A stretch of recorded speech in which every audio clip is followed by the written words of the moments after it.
welcome to a lovely May Day's ride. I say May Day, I don't mean May Day as in 1st of May, but it's a day in May, it's lovely and sunny. So, what I'm doing at the moment is I'm just wrecking a ride down to Donington. I'll explain more as to why I'm doing that in a short time. I have actually done this trip before, but unfortunately one of the problems with filming in these kind of lanes is occasionally an insect decides to spoil the footage by flying directly into the lens and effectively writing off the whole thing, because if you've got a big splattered insect, it's no good. So that's really annoying. I'm sure it's more annoying for the insect itself, but there we go. It's been quite an enjoyable last few weeks. I had the pleasure recently, a couple of weeks ago, of meeting quite a few EVers at a get-together. The get-together was organised by Ken of EV Revolution, who's Canadian, and Ken put together a little get-together of YouTubers, EV vloggers, and it was James and Kate who alerted me to this get-together and asked me to come along, and also Craig of Renault Zoe Owners Club UK. Craig also came along with James and myself to this get-together in Nottingham, and at this get-together we met a few other EVers. I'll post links to their various channels below, and it was a real nice time.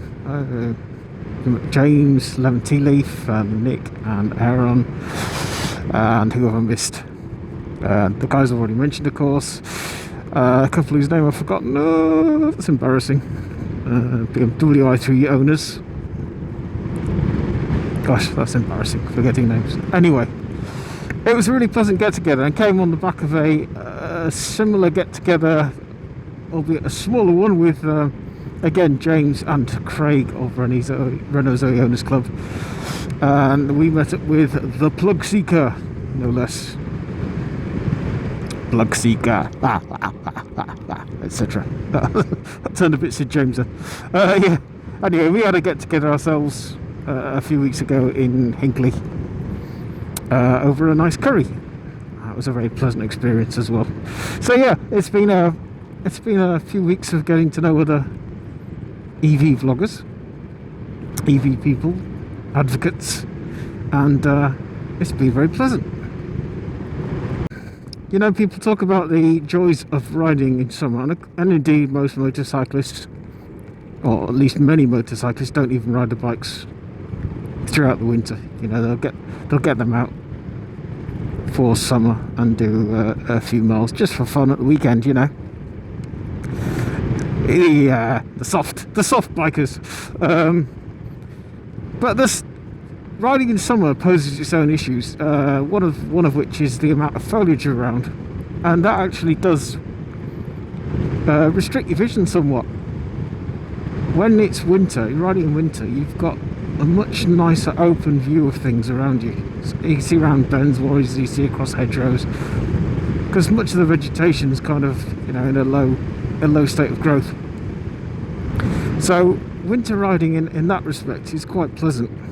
From a vlogging perspective, of course, it's you're far less likely to have your camera splattered by suicidal flies. So yeah, as pretty as this is, there are some respects to vlogging at this time of year that make it a bit of a nightmare. And indeed, riding through this woodland, I'm sure this camera lens is already splattered.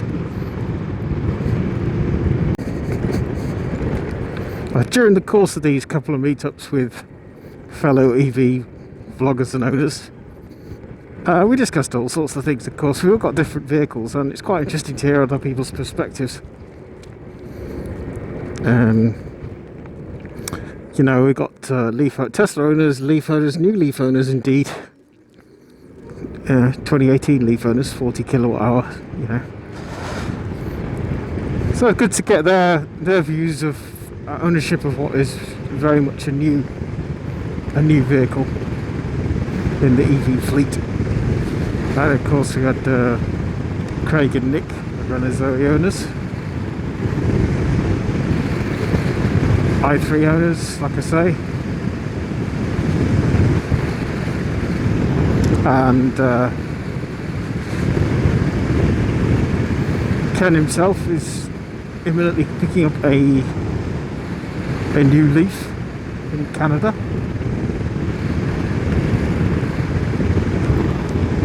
Yeah, like I say, very pleasant meetup.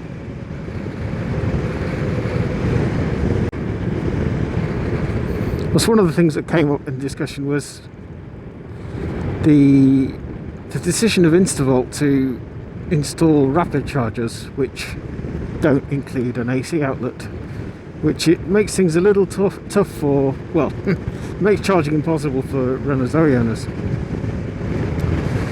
So it's a bit of a tricky one, that, because Instavolt, you know, from the perspective of somebody who uses DC charging, Instavolt are kind of what many of us want to see, which is a provider which just allows you to charge using a standard bank card. It's absolutely great because you just roll up with a bank card, swipe it, get your charge, and off you go. You know, there's no membership requirements, no phone app, no problems with phone signal issues, anything like that. You just turn up, swipe your card, and pay.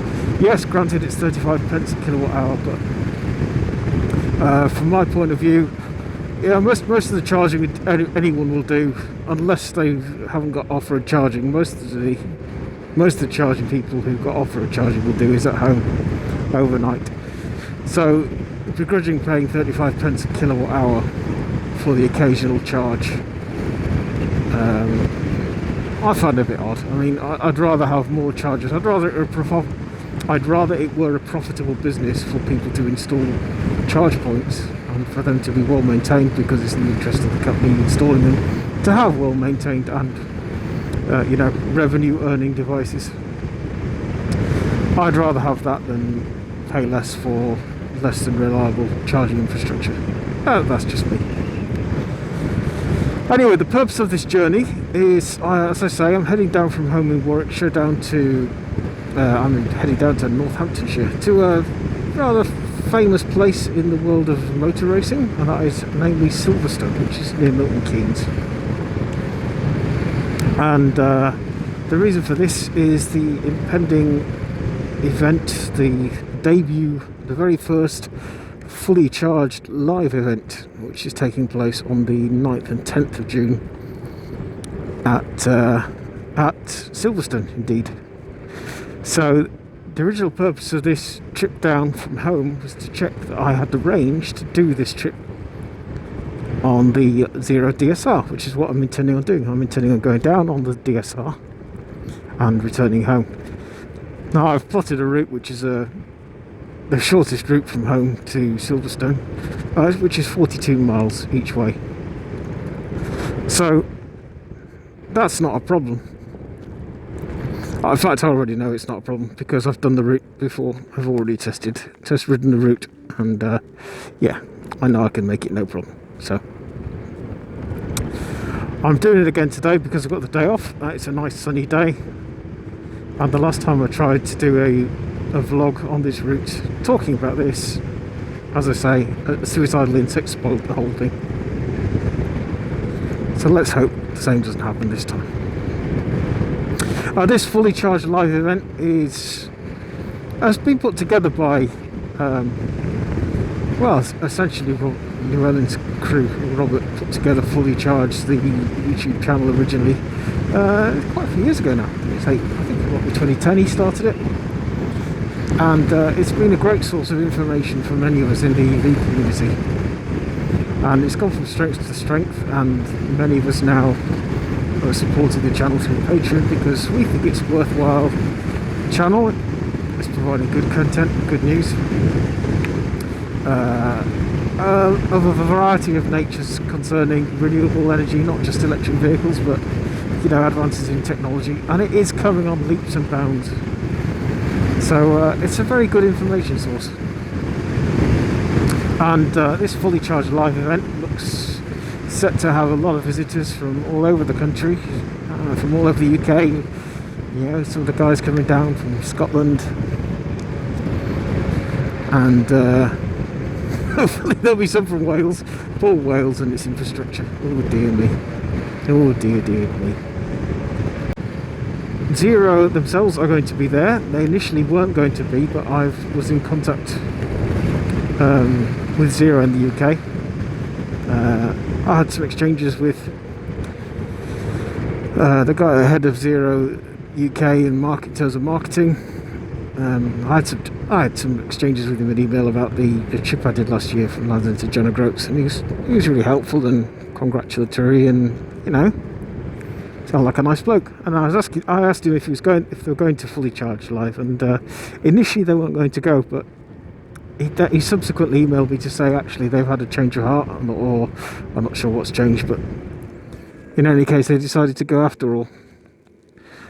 Cute little cat. And so that's really good news. I look forward to seeing Zero there. I think all the other EV manufacturers are going to be there, certainly all the main ones. Tesla originally, again, I think Tesla said they weren't going to turn up, but it seems that maybe they will be there, or at least they've announced they're going to have something special there, so we'll see. We'll have to wait and see what that is. And here we are in Silverstone.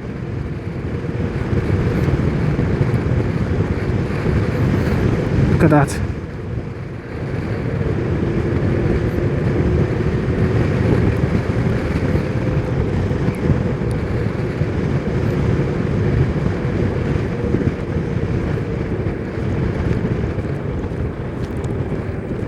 So this is Silverstone Village. It's quite strange going through here, isn't it? You look at the place and you think, oh, how did this ever become a place for racing? Well, the racing track's a little bit off. It's not far away, but we will head down that way and have a look. Pretty little village. This is a nasty junction. I remember this one. Let's just take it down here. Okay. Yeah, there's a Mini. Go on, Mini. I don't want to stop, so you keep going. Ooh, slow riding practice. She didn't appreciate my slow riding there. It's quite tough to slow ride on an electric motorbike. Ooh. A slow riding on a normal motorbike, on an internal combustion engine bike, or petrol bike, let's say, is a little bit easier because you can slip the clutch, and slow riding normally involves its rear brake. If you put your front brake on, then the bike lurches forward because your weight goes on the front wheel. You lose control. So slow riding on a normal motorbike is all rear brake, slipping the clutch, and that's it really. But with this bike, you've got to do it. You kind of got to do it with just the throttle and the rear brake.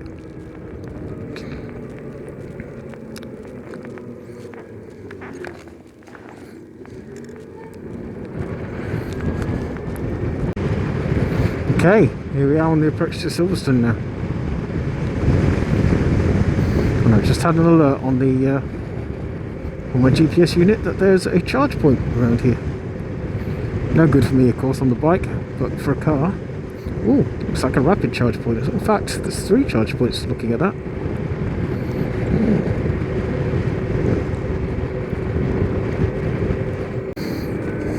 Alright, just coming to Buckinghamshire.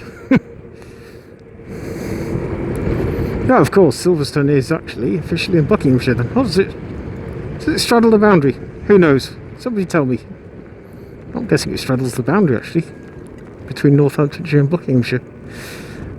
Anyway, here we are. Welcome to Silverstone.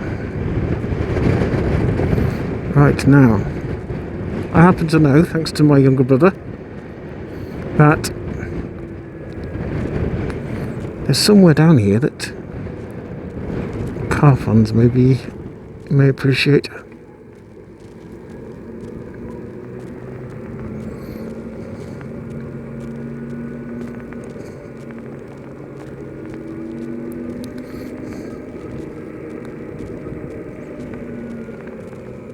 There it is. Oh, Lotus's Loti.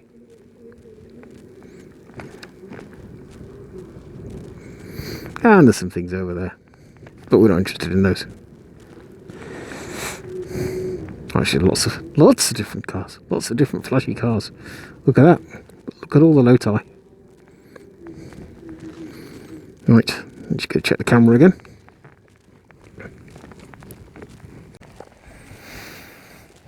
Okay, well, I'm at Silverstone, and I've got 60% battery left. Oh, it's gone to 59. Okay, 59, 60%. So I've got plenty of power to get here and back home again for the fully charged live event. However, I might still try and blag a charge. Right. Well, thank you for visiting Silverstone, indeed. Back soon.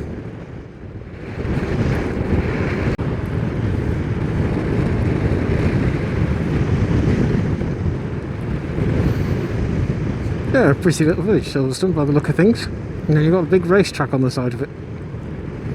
I imagine they do great business here in terms of B&Bs and things. Although I know for the fully charged, like, slow down, I'm doing 29 miles per hour. Get off the stage. The blue car behind. Yeah, I know a lot of people for the fully charged live event are staying in Milton Keynes. It's Travel Lodge or something there. Anyway, chain hotels around the area, and obviously that's going to be a sensible option for many people. I'm going to commute down both days. Yeah, 42 miles is no distance compared to what other people are travelling, and I can do it, so I should do it. May vary the route the second day, just to make things interesting.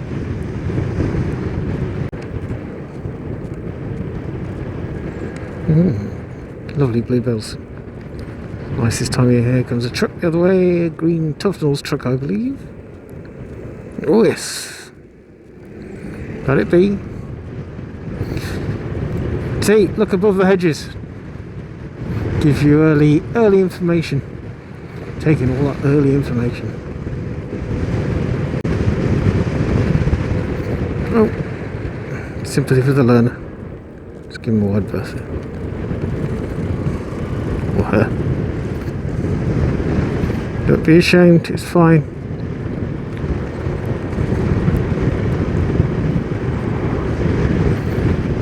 It's the worst thing about riding a bike, anything like that. It's so embarrassing. At least people can't see your face.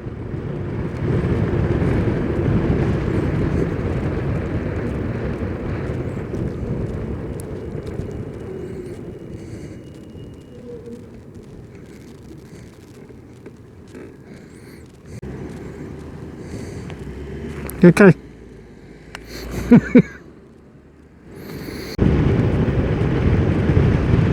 Looks like I may just hit the rugby school traffic.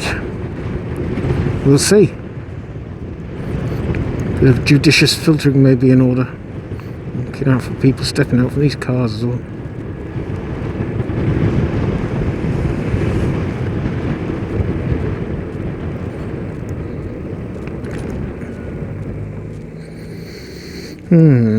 Yes, get down there.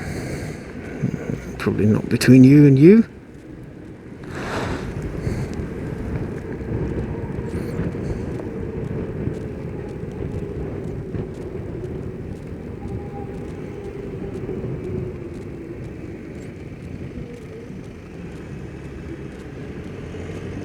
Go on, Skoda.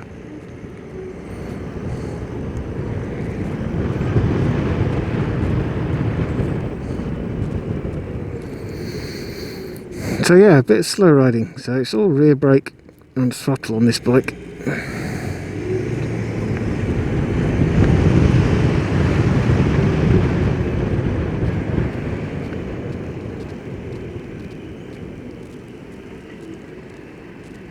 Yeah, we have to stop there.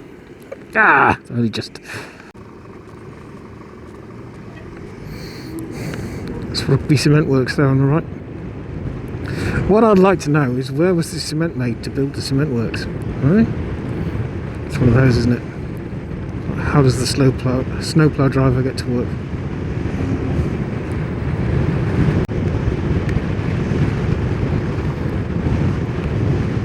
My still village, Church Lawford.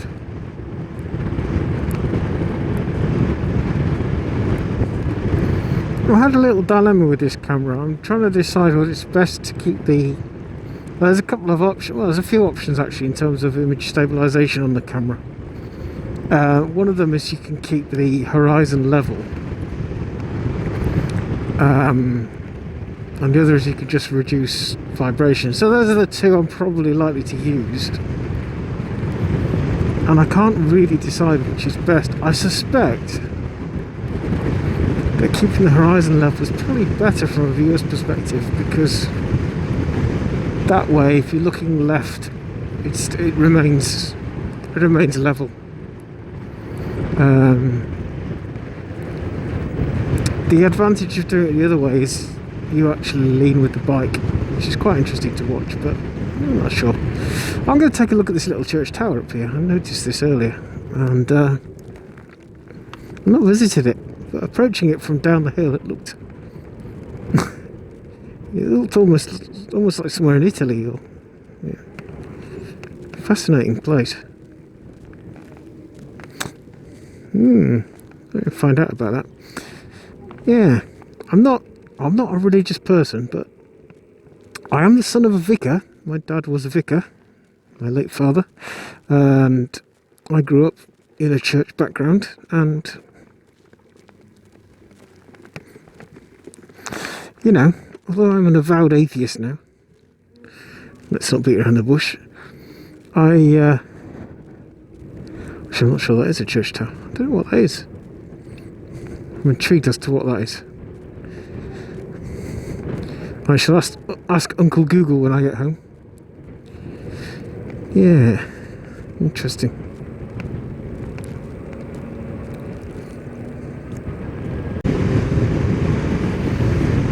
Okay, well, that's been quite a pleasant outing.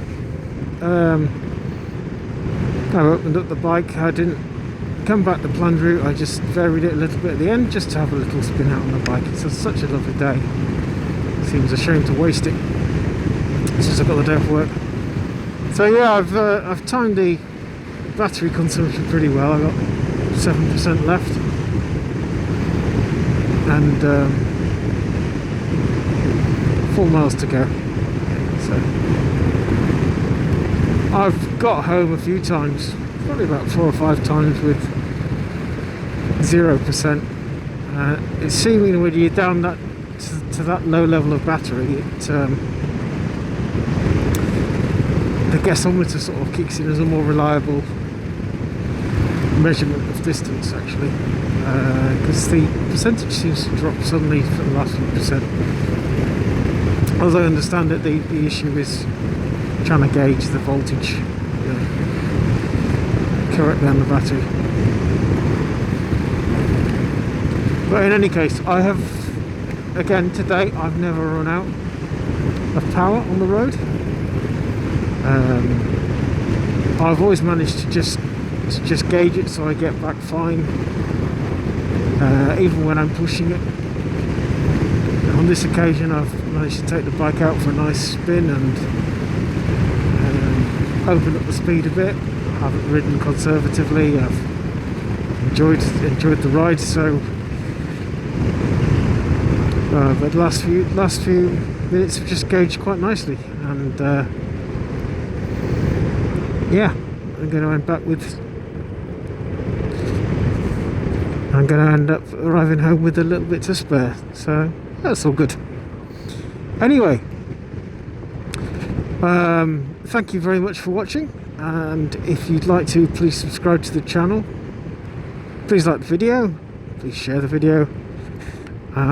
Please take the opportunity to have a look at other EV owners' channels.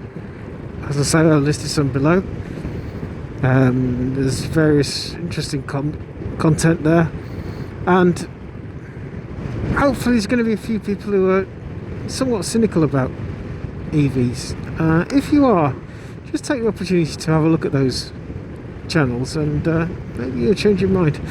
And if you really can, try and get along to Fully Charged Live, 9th to 10th of June at Silverstone in Milton Keynes area. And you may be very surprised by what you find out.